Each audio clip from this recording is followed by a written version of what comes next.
Please welcome, from the Littler San Diego office, shareholder Mattheus Stephens.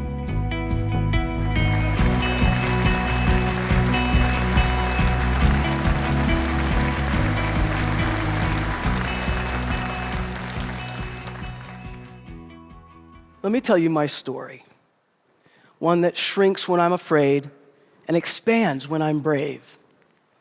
When I was 3, my older brother and I lived in a modest middle-class home with my mom, a nurse, and my dad, a construction worker. My mother had a 2-year nursing degree, and my father was very proud of his high school diploma. He kept a laminated copy in his wallet. My parents met in Hawaii when my father was serving in the Navy. She was upstate New York Irish Catholic. He was North Carolina Southerner. They had their first child when she was 23 and he was 22.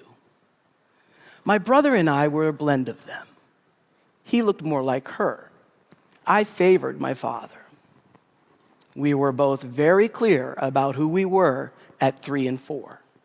Our parents worked hard and provided well for us despite limited means. When I was 4 at holiday time, they gave us each a fancy watch.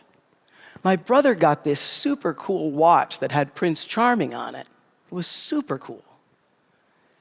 I got one with Cinderella. And I didn't understand why. Why did I get the Cinderella watch? I didn't get it. I didn't like the watch. Cinderella was not my jam. But my parents weren't wealthy, and it was an expensive gift, so I couldn't complain.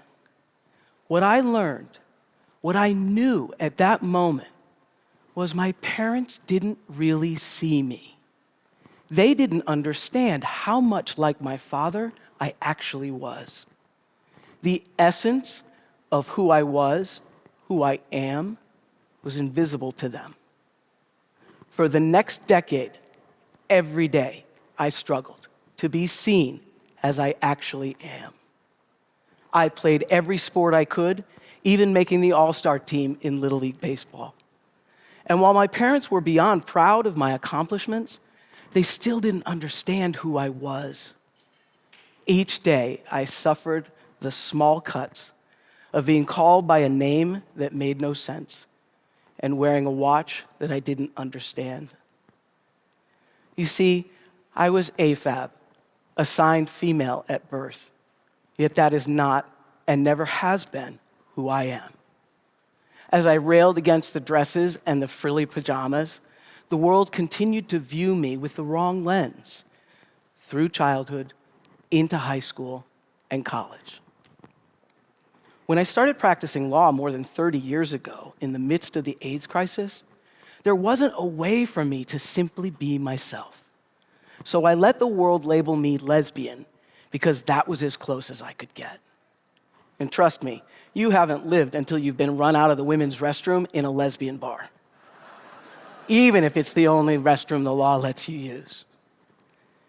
When I started at Gray Carey Ames and Fry, which you might now know as DLA Piper, I took one small step towards insisting that others see my authentic self. Instead of using my full name, I referred to myself by my initials. Even that was quickly thwarted. Back then, I was told it was too androgynous.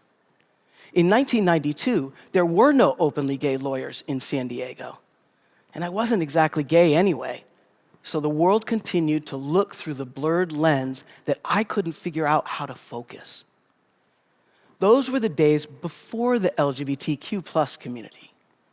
We had the L and the G, and sort of the B, but not the T. Even within the gay community, people didn't fully see me. Friends would say, "We love you, but we don't understand you."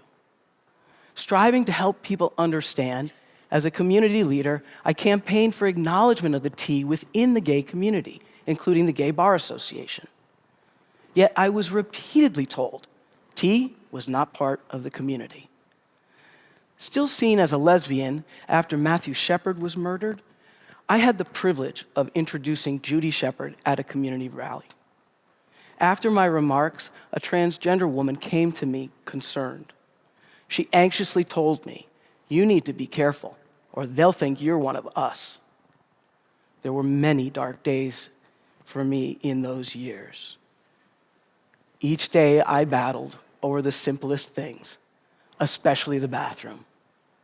The female symbol on the door that I was required by law to use bore no resemblance to me.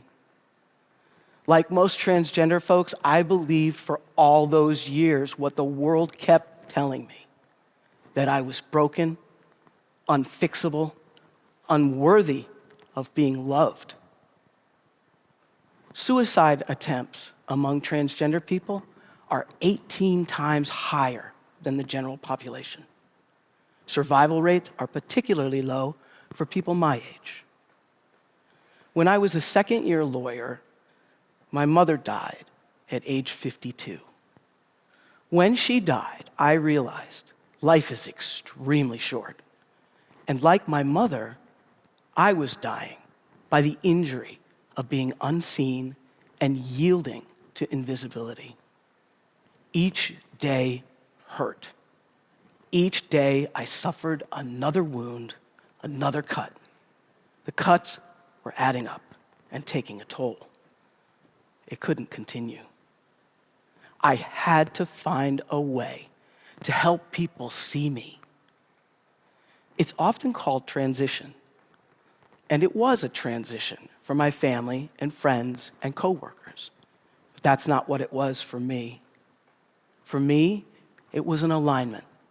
It was adjusting the lens, focusing it so my outside lined up with my inside. Like pressing your palms together, but the fingers don't line up, but then you move the lens, and then they do. At age 42, I became a teenage boy. You also have not lived until you go through puberty again in your 40s. You still get pimples, but this time they have wrinkles. Having been named after both of my grandmothers, I also legally changed my name to Mattheus. In Latin, it means gift. My alignment was a gift. It saved my life. My entire journey can't be distilled into this brief talk. There are things I won't share because, frankly, it's not safe. In the last year, more than 30 states have introduced over 100 bills banning or limiting DEI initiatives. In our host state of Arizona, there are several bills that target transgender people, including a bathroom ban and one called Women's Bill of Rights, which would force people to use identity documents showing their assigned sex at birth. There is a direct correlation between this type of legislation and an increase in hate crimes against members of the LGBTQ+ community. The statistics are appalling. But this isn't about statistics. This is about real people living real lives, working for real companies. This is a workplace issue. We know that retention rates, productivity, and job satisfaction all improve when work is a place to which we bring our whole authentic selves. My alignment saved my life. It couldn't have happened without the love of my spouse. She is extraordinary in every way and literally helped me become the man I am. Were it not for her helping me to truly understand I am worthy of being loved, I might be just another statistic. She's also the one who guided me to Littler. Because I bring my whole self to work, it's made me a better lawyer who's able to forge bonds with clients, coworkers, and students. I'm a highly rated trial lawyer. I was the longest serving president of the San Diego Civil Service Commission. I've been a lecturer at UCSD since 1999. I'm also skilled in workplace investigations and now have the privilege of serving as a trustee on the California State Bar. I bring a lot to the table, Littler values that and wants me to bring my whole self to work every day. Because all of us bringing our best selves to work collectively is what it takes to effectively and creatively solve our clients' business challenges. Thank you for listening to my story and seeing me as I am.